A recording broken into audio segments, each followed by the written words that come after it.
Kita ko na si Saldico at kino-confirm na niya, tugma talaga yung usapan na si Presidente, si Pangulong Bongbong Marcos. Bilang kasama, mukhang siya talaga yung kasi, di ba yung sinasabi ng iba, bakit niya kailangan gawin sa unprogram fund, di ba? Alam mo naman yan pagka ikaw nag-approve ng budget, may kanya-kanyang fund sa district. Ngayon ang ginagawa nila, pag natapos na yung CAP, yung NEP, pag na-approve na nila, doon nila iangat yun sa small committee, doon na sa bicameral conference, doon nila isisingin. At ito, nakapasok ko sa program fund. Dahil at that time, if you recall, at sabi ni Saldico, ayaw namin tumaas ang budget ng infrastructure laban sa edukasyon. Kaya kung titignan mo, nasa program siya. Sino nag-release niyan? Pangulo din. So sa akin, talagang malinaw na itong sindikato, hindi ko nakasasabihin na talagang nilagay nila si Saldico for 3 years. Committee on Appropriations Chairman, nandiyan si Speaker Martin Romualdez, at syempre, ang Pangulo na siya gumagawa ng budget. Narinig ko sa speech nyo, parang you were hesitant to call on the resignation in the first place. Nung una, bakit po? kasi nung una, ang talaga naman nakuha natin na pananalita mula kay Sergeant Gutesa, ang delivery ng pera ay kay Speaker Martin Romualdez. So nung nag-uusap kami, sabi ko, baka hindi dapat na ganyan kagad yung issue. Tama lang naman na yung issue is the corruption issue, na itong nangyari, kailangan talaga magkaroon ng hustisya, kailangan maparusahan kung sino yung nagkurakot, ma-file ng kaso. Pero nitong huli, nung nakita ko na si Saldico at kino-confirm na niya, tugma talaga yung usapan na si Presidente, si Pangulong Bongbong Marcos. Hindi lang kasama, mukhang siya talaga yung kasi, di ba yung sinasabi ng iba, bakit niya kailangan gawin sa unprogram funds, di ba? Alam mo naman yan pagka ikaw nag-approve ng budget, may kanya-kanyang fund sa district. Ngayon ang ginagawa nila, pag natapos na yung GAB, yung NEP, pag na-approve na nila, doon nila iangat yun sa small committee, doon na sa bicameral conference, doon nila isisingit. At ito, nakapasok to sa unprogram funds. Dahil at that time, if you recall, ang sabi ni Saldico, ayaw namin tumaas ang budget ng infrastructure laban sa edukasyon.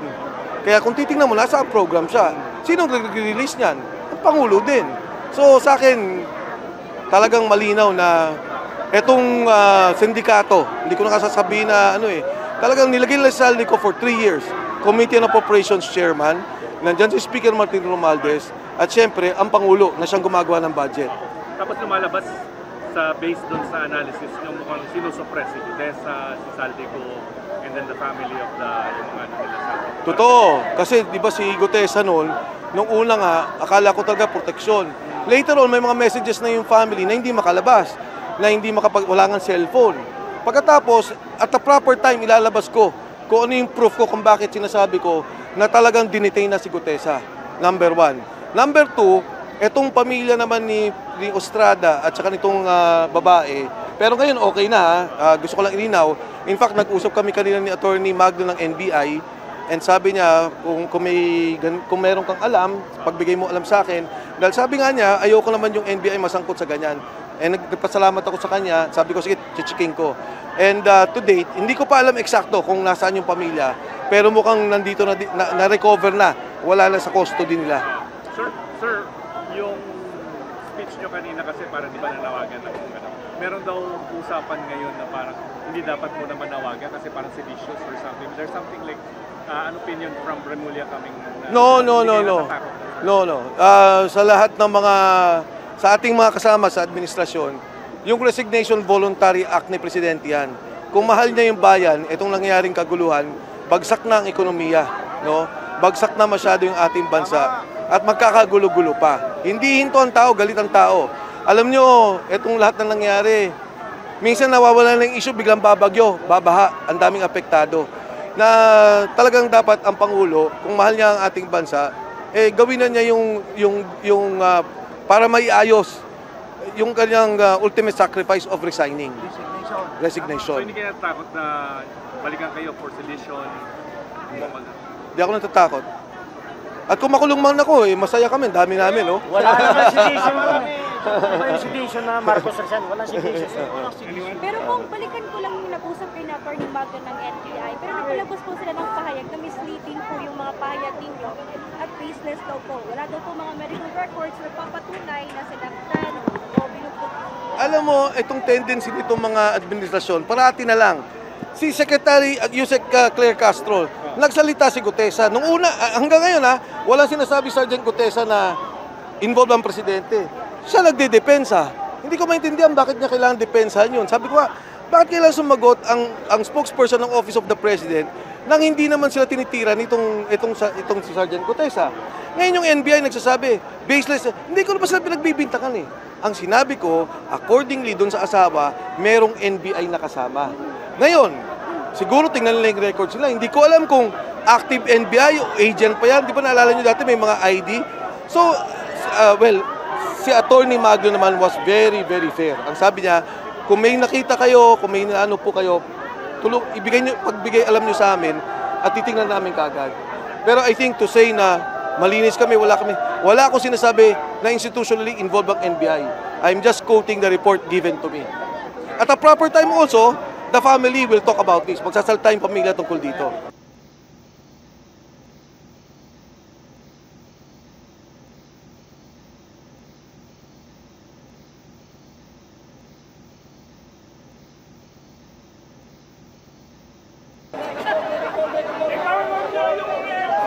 Narinig ko sa speech nyo, parang you were hesitant to follow on the resignation in the first place.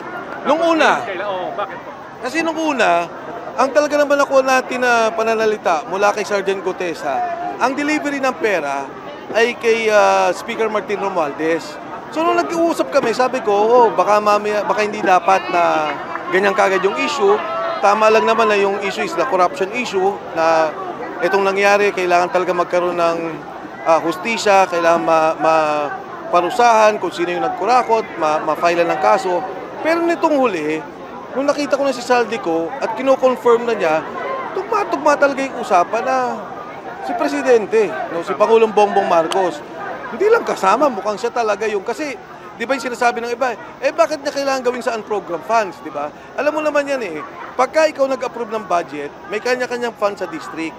Ngayon, ang ginagawa nila, pag natapos na yung GAB, yung NEP, pag na-approve na nila, doon nila iangat yun sa small committee, doon na sa bicameral conference, doon nila isisingit. At ito, nakapasok to sa unprogrammed funds. Dahil at that time, if you recall, ang sabi ni Saldico, ayaw namin tumaas ang budget ng infrastructure laban sa edukasyon. Kaya kung titingnan mo, nasa program siya. Sinong nag-release niyan? Ang Pangulo din. So sa akin, talagang malinaw na etong sindikato, hindi ko nakasasabihin na talagang nilagay nila si Saldico for 3 years. Committee on Appropriations Chairman, nandyan si Speaker Martin Romualdez, at syempre, ang Pangulo na siyang gumagawa ng budget. Tapos lumalabas based doon sa analysis nyo, mukhang sinusuppress si Gutesa, si Saldico, and then the family of yung mga nila Saldico. Totoo. Kasi di ba si Gutesa noon, nung una nga, akala ko talaga proteksyon. Later on, may mga messages na yung family na hindi makalabas, na wala nga cellphone. Pagkatapos, at the proper time, ilalabas ko kung ano yung proof ko kung bakit sinasabi ko na talagang dinetain na si Gutesa. Number 1. Number 2, etong pamilya naman ni Ostrada at saka nitong babae, pero ngayon okay na gusto ko lang ilinaw. In fact, nag-usap kami kanina ni Attorney Magno ng NBI, and sabi niya kung meron kang alam, pagbigay mo alam sa akin. Dahil sabi nga niya, ayoko naman yung NBI masangkot sa ganyan. And nagpasalamat ako sa kanya, sabi ko sige, chichiking ko. And to date, hindi ko pa alam eksakto kung nasaan yung pamilya, pero mukhang nandito na-recover na, wala na sa custody nila. Sir, yung speech nyo kanina kasi parang di ba nanawagan ng meron daw usapan ngayon na parang hindi dapat mo na manawagan kasi parang seditious or something. There's something like, an opinion from Remulla coming? No. Sa lahat ng sa ating mga kasama sa administrasyon, yung Resignation Voluntary Act ni Presidente yan. Kung mahal niya yung bayan, itong nangyaring kaguluhan, bagsak na ang ekonomiya, bagsak na masyado yung ating bansa, at magkakagulo-gulo pa. Hindi hinto ang tao, galit ang tao.